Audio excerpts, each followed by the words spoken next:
All right, go ahead. Thanks, Jim. Can everybody see the screen then? Yep. Yes. Okay. So, some background. I know nothing until I did this paper. I knew very little about indigenous peoples in Indonesia. What got me started, and I want to thank you all for coming today, was I've been looking at the environmental movement and what needs to happen to catalyze action on the climate agenda in Indonesia. And the environmental movement is over my 35 years of looking and doing research on different aspects of it, has been largely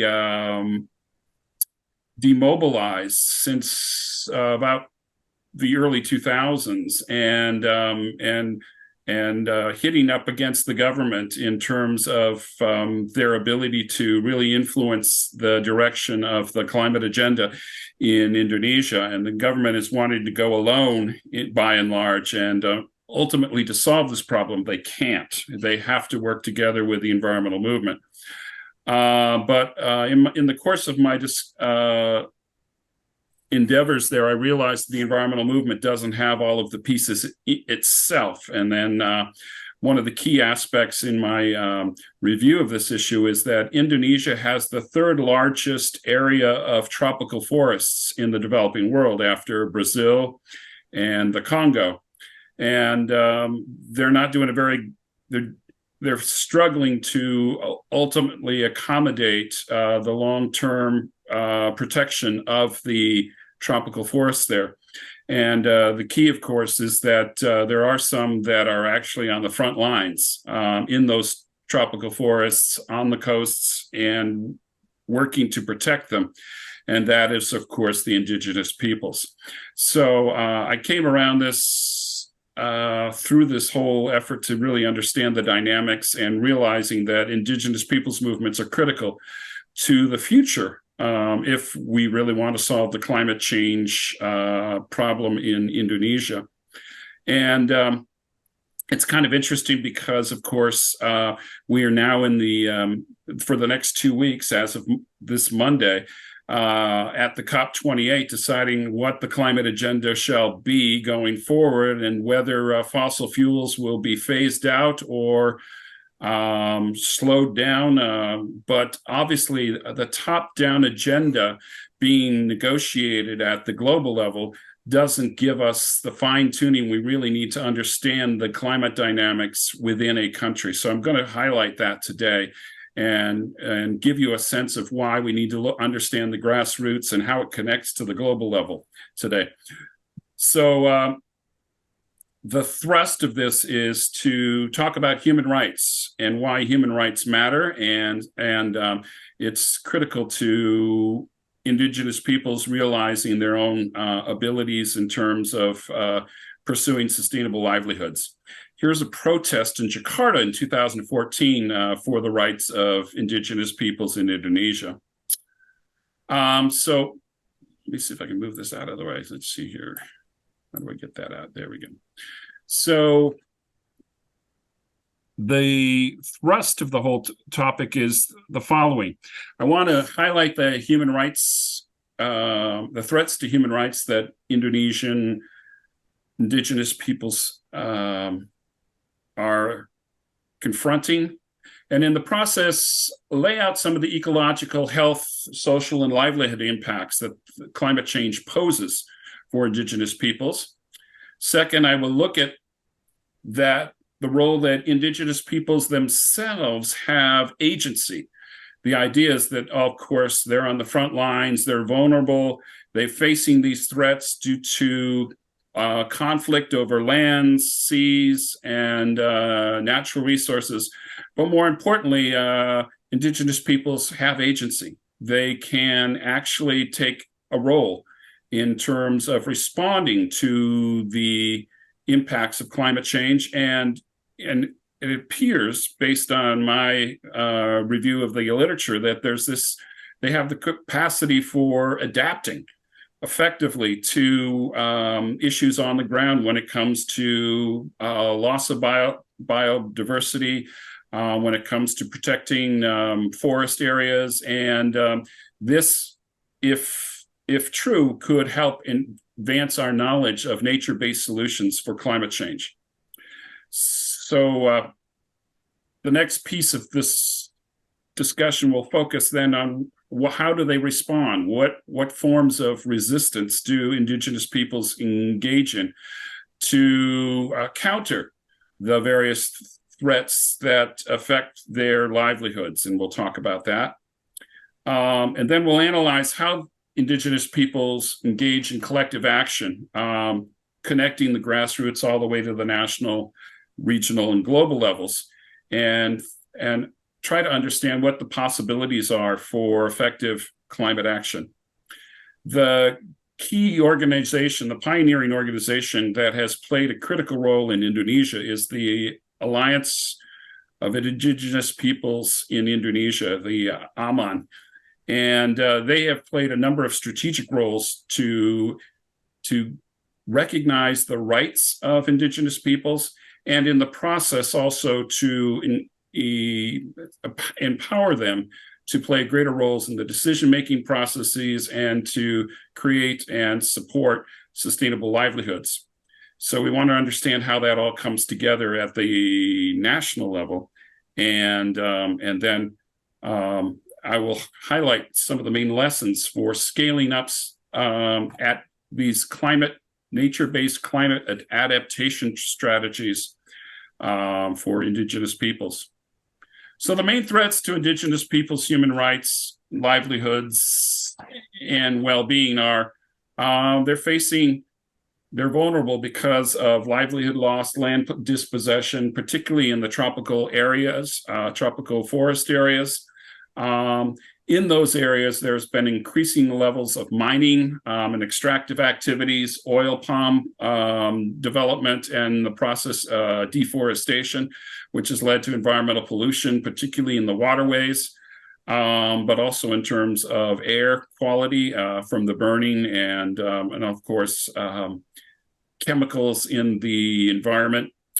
At the same time, they're being challenged on all fronts because their knowledge systems are deemed to be primitive, not relevant for the extractive economy. And so they're being told that they need to change their ways and adapt to a modern notions of development. Many of these areas also, we find that these Indigenous peoples are subject to discrimination in the forms of racial and gender-based violence. And in some instances, we've seen intimidations and assassinations. And this is all based on global data of over 3,000 cases of environmental conflicts done by the Environmental Justice Atlas. The main sources of these conflicts then are due, of course, to mining, fossil fuels, agriculture, and forestry development, and of dams. These are the things that are putting pressure on Indigenous peoples around the world. And there's the Environmental Justice Atlas provides case studies based on analyses of various land conflicts around the globe.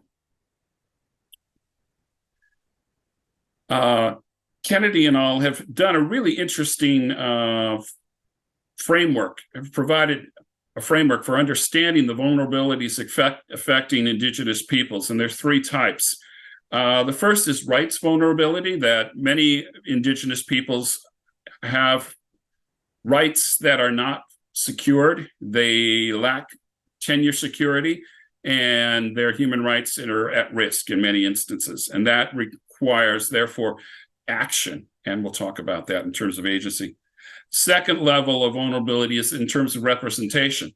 Many of these groups don't have active representation in the society or the political system in any way or form, and they lack the ability to influence and affect the decision-making processes that they face in their day-to-day lives.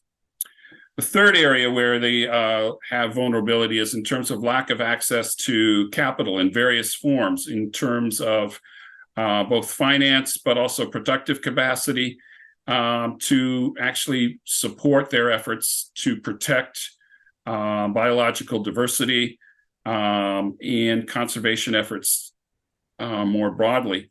And this, of course, affects ultimately their ability to realize sustainable livelihoods. So as we look at these three vulnerabilities, we want to talk about what steps are necessary for agency when it comes to gaining full recognition of their rights and securing tenure access. Secondly, how do we ensure more active participation in the institutions and decision-making processes that affect them through broader forms of representation? And we'll look at the role of these social movements in a bit. And then the third area where donors, international donors in the global community and its partnerships can play a role is to develop the capital and technical assistance to support sustainable livelihoods of Indigenous peoples. There are various impacts, obviously, of climate change in Indigenous peoples. This picture doesn't highlight an Indigenous community. It's actually off the coast of Jakarta, but it captures the dynamics at play in terms of increased flooding that pose damage to homes, could be food crops, soils, infrastructure. In addition, climate change has increased surface temperatures, which has adversely affected agricultural production and fisheries. In some areas, we've now seen dead spots in the water because of changing temperatures in the oceans and seas. Prolonged droughts threaten agricultural production, of course, and overall water supplies. And then we've seen rising sea levels have had an impact on coastal erosion, as well as damage to homes and fishing gear. So those are the main forms of climate impact we've seen. What I've tried to do is highlight in that process then what are some of the adaptation strategies that Indigenous peoples and communities in Indonesia have adopted in the process of responding to the climate impacts. So I've looked at 5 different communities based on the literature and identified some of the efforts that they've made to adapt to these issues. So in the Baha tribe, which is located in East Kalimantan, Maluku, and Sulawesi, they've seen increased levels of sea level rise and coastal erosion. It's damaged the coastal mangroves and affected marine resources. And this, of course, they've also seen increased water temperatures adversely affecting their fish stocks. And so a range of measures have been implemented based on their indigenous practices, including a whole range of coastal erosion measures. They've developed new practices in terms of sort of incubating, setting up a nursery for indigenous plants and marine sources to support the mangrove ecosystem, which is crucial to coastal buffer zone protection.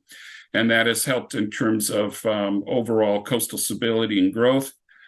And then they've implemented efforts using traditional practices and warning systems to limit the catch of fisheries and essentially to conserve marine resources where they see issues. The Kajang community in Sulawesi has also seen increased flooding and landslides in forest areas. And this has, of course, led to some high levels of soil loss due to erosion. They've decided to implement a range of different measures, including terracing, but also forest harvesting, limiting forest harvesting periods and uses to protect the biodiversity and land areas that are subject to high levels of possible erosion. The Memberano community in Papua has seen increased flooding in their upland areas. And so they've also introduced traditional restrictions on planting in flood-prone areas. They're also using indigenous planting patterns that they've used to reestablish hillsides where there is high levels of erosion. The Serampos people in Jambi, Sumatra have done an amazing job in terms of also addressing flooding and landslides in upland areas. They also see soil erosion. They've developed a whole range of indigenous practices to reestablish forests and watershed areas and protect the old growth forests there. They've implemented regenerative agricultural practices in the upland areas, and they've established a whole range of practices of sustainable agroforestry. In Aceh, in the Singkil district, the Singkil community has been subject to increased flooding in river areas that damage homes and croplands, and they've been forced to rethink how they coexist in these areas. They have developed floating homes and buildings, and have tried to develop diversified agricultural production by planting flood-tolerant and indigenous crops. So as you can see, there's a range of different adaptation strategies that have just emerged as indigenous peoples are trying to respond to the climate crisis as it affects their own communities. At the international level, there are a range of, I want you to see here, a range of international agreements and normative structures that have been put in place to recognize the role that indigenous peoples can play and why they need to recognize fully their rights and roles in combating climate change. So the first, of course, was the ILO Indigenous Tribal Peoples Convention of 1989, where they recognized the right of indigenous peoples to participate actively in the management and conservation of their natural resources. The Earth Summit in Rio de Janeiro in 1992 also recognized the role of indigenous peoples in addressing climate change, and that's the focus of our discussion today. Out of that came further discussions and an international agreement by 185 countries to adopt the United Nations Declaration on the Rights of Indigenous Peoples in 2007.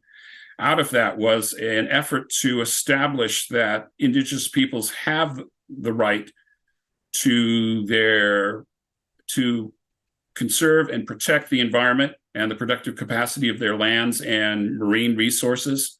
And states have to play a critical role in recognizing their roles and to assist and support indigenous peoples in the conservation, protection without discrimination of those resources. These goals have been strengthened through the 2030 Agenda for Sustainable Development, the Sustainable Development Goals that emerged out of 2015, out of the Millennium Development Goals of 2000.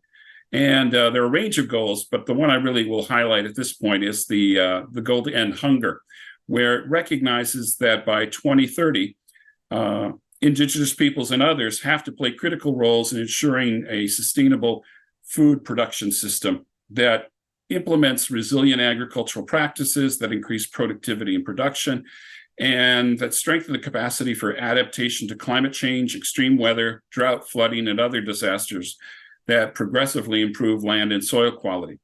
And there are other goals too, where indigenous peoples can play a critical role to meet the Sustainable Development Goals, including Goal 13 on climate change, Goal 14 on the marine resources and oceans, and Goal 15, which looks at tropical forest lands and protecting biodiversity. The last area where indigenous peoples' rights have been normatively inculcated into international law is the Paris Agreement on Climate Change in 2015. And out of that was a major effort to recognize that traditional knowledge of indigenous peoples and their local knowledge systems are critical to addressing the ecosystems and adaptation of those ecosystems into effective environmental policies and actions. So the international community has come forward and recognized these issues. And the question, of course, is how does it all play out in the case of Indonesia? So in Indonesia, we're finding that there are new modes of resistance to secure Indonesia's indigenous people's rights over their lands and natural resources. And here, the president of Indonesia, Joko Widodo, is handing over a formal recognition of rights to one of the indigenous people's leaders in 2016. So here I want to highlight three distinct areas where indigenous peoples are playing a critical role to establish their management and stewardship over their lands and natural resources. The first, indigenous sentinel networks, which I'll describe. The second area where we've seen much engagement is the role of NGOs playing a role in terms of advocacy and lobbying for indigenous peoples' lands rights. And then the last area, which I think is quite interesting and innovative, is a transnational coalition of investment firms putting pressure on both international investors, but also the Indonesian government to change their practices and to include indigenous peoples actively in the climate solutions. So indigenous sentinel networks are quite interesting. It's an innovation that Hernandez and all have talked about, using proxy measures and indicators to gauge essentially the best practices when it comes to monitoring the dynamics that are happening in the field in terms of ecological conditions. And this is using indigenous wisdom, traditions, as well as ecological knowledge to identify some of the warning systems that are in place when it comes to the quality of the ecosystems, the water quality, air, and the production of ecosystems. And it's been adapted in a number of different contexts, but it offers indigenous peoples the ability to share their knowledge and to scale up nature-based adaptation strategies for various climate impacts. The second area where I wanted to highlight is that NGOs have played a critical role in gaining attention to the issues facing indigenous peoples' land rights. They have played a critical role in terms of advocating for their recognition and establishing their rights to land and natural resource tenure over key areas. And the way they've done that is to document those efforts by engaging in participatory mapping efforts and then making legal claims through the governmental processes. Secondly, they've engaged in leadership training for indigenous communities, providing so that those within those communities can play critical roles as voices for their own communities. And then the process, they've empowered indigenous people to engage actively, directly in advocacy for their rights. The third area, which is quite interesting, is this transnational coalition of green investors. Green Century Capital Management and their partners in 2020 put together a coalition of over 36 major global investment firms representing over $4.1 trillion in assets under management, and sent a petition and a call, an appeal for action by the Indonesian government and leading firms that were engaged in extraction in the tropical forests of Indonesia, asking them to uphold human rights and to properly engage the land rights of indigenous peoples in terms of protecting their access to key resources and to hold proper consultations with environmental groups and indigenous peoples before implementing the Omnibus Bill of 2020, which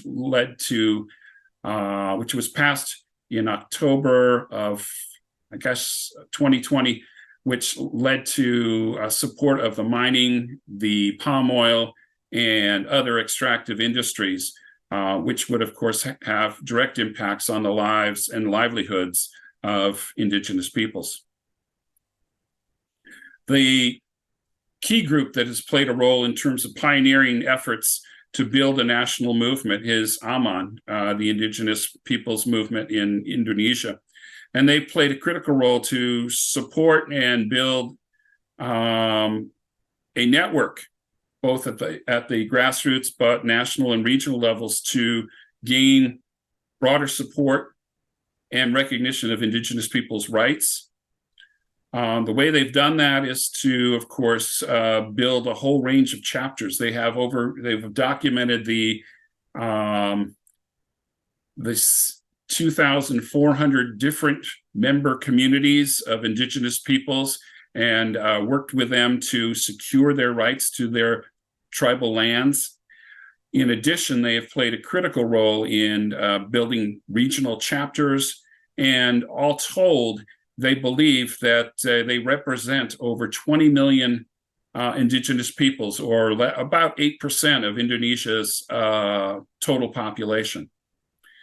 At the national level, then, they've also played a critical role in taking a legal advocacy strategy to secure the rights of indigenous peoples. They led a national effort to calling on the Constitutional Court to take action to formally recognize the role of indigenous peoples based in the Constitution of Indonesia, and led a petition to finally get a positive decision in 2013. Since that time, they've played roles in helping indigenous communities then document their case and their claims, and move forward in terms of formal recognition of the lands on which they reside. Despite all of that, there have been a number of instances where indigenous groups have been displaced, where they've also been under attack. They've also experienced loss of lands and displacement. And so a number of these cases have been documented by AMAN and were presented as part of a national inquiry of indigenous peoples' rights to the National Human Rights Commission, which held national dialogues in 7 regions across the country to hear of the various cases of land conflict across Indonesia. And indigenous peoples then had the opportunity to share what was transpiring in their communities and why it was critical for them to have their rights recognized in terms of protecting their access to these key resources. In some instances, this has actually helped to secure and extend the role that indigenous peoples play in many of these areas. In the process, AMAN has also helped then to map these areas and to engage actively indigenous peoples in the decision-making processes that affect them through regional government bodies as well as international agencies. All right. So in 2016, the government awarded 9 indigenous people rights to their customary forests. Forest lands that had been state forests were then turned over to indigenous peoples to manage. And in the process, recognizing that indigenous peoples are effective stewards and guardians of the forests and can play critical roles in their management. So that's the president of Indonesia recognizing that. Let's see here. So in terms of the overall lessons, we can see that indigenous groups are playing critical roles in terms of developing nature-based climate adaptation strategies, and in the process are able to support their sustainable livelihoods. And but the critical piece, of course, is securing those rights. So what I want to highlight here is that there are three critical steps if we want to ultimately address the climate crisis in Indonesia. It's not enough to recognize the rights and secure the lands of indigenous peoples, but we have to actually ensure that they have an active role and full participation in the institutions that affect them. And the third piece, of course, is that they have the resources, the funding, the productive resources, and leadership capacity to actually document, scale up their traditional nature-based climate adaptation strategies, and play a key role in developing broader environmental policies that will protect the environment long term. So the ultimate question for us, of course, is how do we strengthen the political will of governments to respond effectively, protect the rights of indigenous groups? And this is critical if we're going to ultimately address the climate challenge. It means that climate action requires that we recognize fully the ecological knowledge and practices of indigenous peoples, and that they have to be actively engaged in the process of using their skills, their knowledge, and playing a role on the ground in terms of identifying effective strategies for action.